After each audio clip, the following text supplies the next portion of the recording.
How we doing out there? I am Dan Piercy of dpiercyscomics.com. What we are doing here today is a reading of Blue Book from James Tynion from Dark Horse Comic. This is issue number 1. I apologize for the bad audio. But the arm that usually holds my microphone is actually holding my overhead camera. But if I enjoy doing this, I may hook up my microphone. But let's dive right in, shall we? I'm tempted to read this out loud. I don't know how annoying that will be. I don't know. Let's see. Blue Book, James Tynion, and the art is Michael Avon Oming. I'm not familiar with anything else he's done, but I will say off the bat that this looks like it's very retro, obviously. And it reminds me of Darwin Cook. Okay, here we go. It looks like we should be home by 2:30 in the morning. 3 o'clock by the latest, but with your driving, oh hush.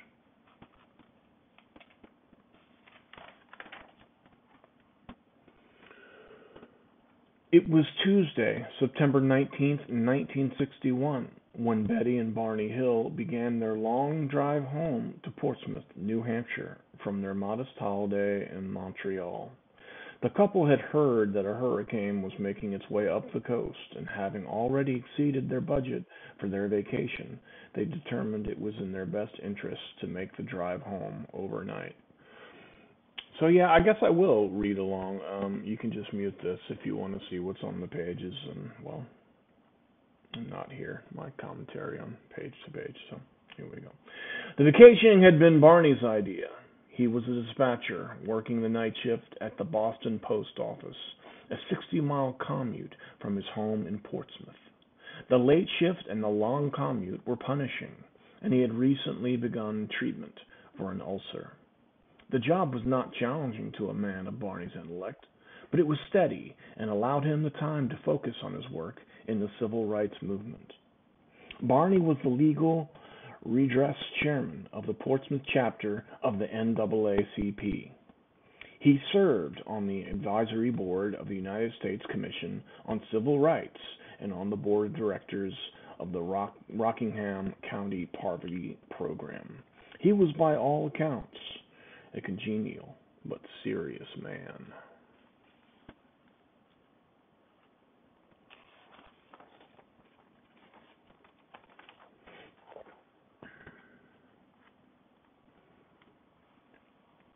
His wife, Betty Hill, was a social worker with the state of New Hampshire, focusing on child welfare. In her evenings, she volunteered her time to the NAACP. She had been given a hefty caseload that year and had been looking forward to a week away from work. Barney suggested the two drive up to Niagara Falls, then across the border to Montreal, and then home. The two had never professed any real interest in UFOs or the paranormal. Betty's sister claimed to have seen a flying saucer once, and Betty believed her. Barney, on the other hand, dismissed the sighting as a figment of her sister's imagination. As they left a late dinner in Colebrook, New Hampshire, they set off down Route 3, expecting an empty roads and clear skies. Sorry. Excuse me. The drive home would be uneventful. They were sure of it. How strange. Do you see that light by the moon? I swear it wasn't there a minute ago, and now it looks like it's getting bigger. It must be some kind of satellite. Can we pull over? I'd like to get a better look. Get out sound effects. And shiz. Okay, we got the little dog jumping out. Keep an eye on her. There's bound to be bears in these woods. I think they'd be able to find a better snack than Delcy. It's It's kind of funny. It's definitely a satellite. It's moving a bit, but far off. I don't know. We've got a long way to go, Betty. We can't waste our time with this. Barney, if you think that's a satellite, you're being ridiculous. Then it's probably just a plane on its way to Canada. I don't know. I'm sure of it. Whatever you're calling it, Barney, it's still up there, and it's still following us. If anything, it's coming right towards us. It's got to be a plane, a commercial liner, with a crazy course like that. Stop the car. I want another look. Stop the car. Stop the car, Barney. Damn it. It's a Piper Cub. That's what it is. With some hunters. Maybe they're lost. It's not the hunting season, and I don't hear any plane. It might be a helicopter. The wind could be carrying the sound in the other direction. There is no wind, Barney. Not tonight. You know that. Barney, you need to take a look at this. It's got to be a plane, maybe a military plane, a search plane. Maybe someone's lost in the mountains. Whimper, whimper. Dog's whimpering, y'all. Dog's whimpering. Little hot dog, dog. Little hot dog, doggy. Right? All right. It's circling us, isn't it? Then they're probably kids. They've seen us and are playing games. We need to put it out of our minds. Put it out of our minds. What are you doing back there? Nothing, Betty. Nothing you need to worry about. Oh, he's going for the gun, y'all. It's still there, Barney. It's following us. It's nothing. We just need to forget it. We just need to forget it, Betty. Oh, God.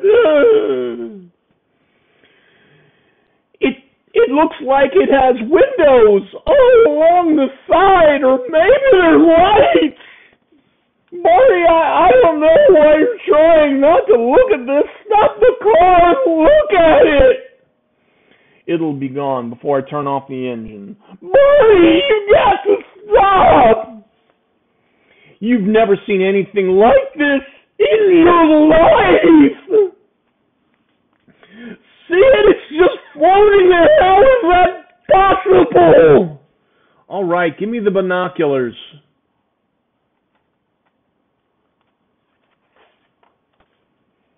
Again.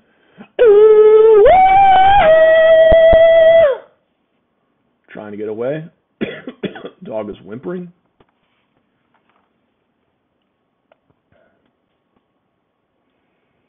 Uh-oh.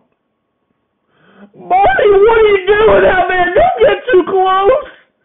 Damn it, if the car swings around the bend, we're done for. I don't believe it. This is ridiculous. Barney, what's wrong with you? Do you hear me?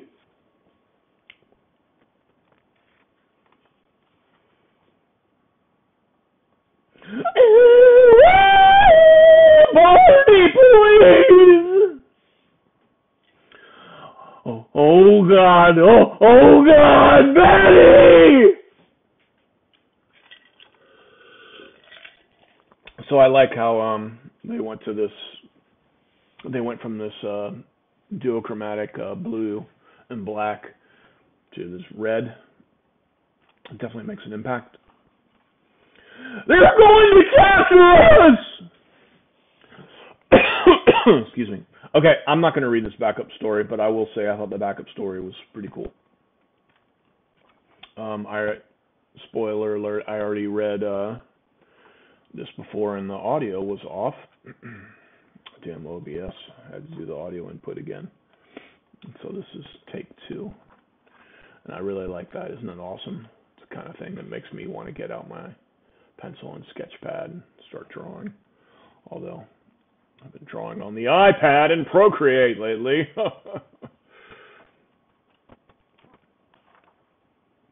But this art is pretty cool. I like it. So after their bizarre encounter with an unknown floating object and the creatures that inhabit it, Betty and Barney Hill head home in the darkness, only to find themselves plagued by the residues of their night sky confrontation. And then there'll be another backup story, True Weird, The Green Children by Tynion and this Michael Avon Oeming, on sale March 22nd. This little logo for Tiny Onion, play on Tynion's last name, obviously. So my thoughts on this, I thought it was good. I'm not sure it's anything I'm going to stick with, although I thought this was cool, and I'm definitely curious what may happen. Although it sounds like they're just going to be arguing about, Barney and Betty will just be arguing about what they saw rather than being captured by the aliens. Who knows, though? Will I pick up issue 2? I'm not sure I'm going to order it, but if it's on the stands and it's a light week for me, I may very well definitely pick this up. Okay, so that's it. And if you have watched this far, thanks for watching. Like, subscribe, and comment. I'd appreciate it. Okay, see you.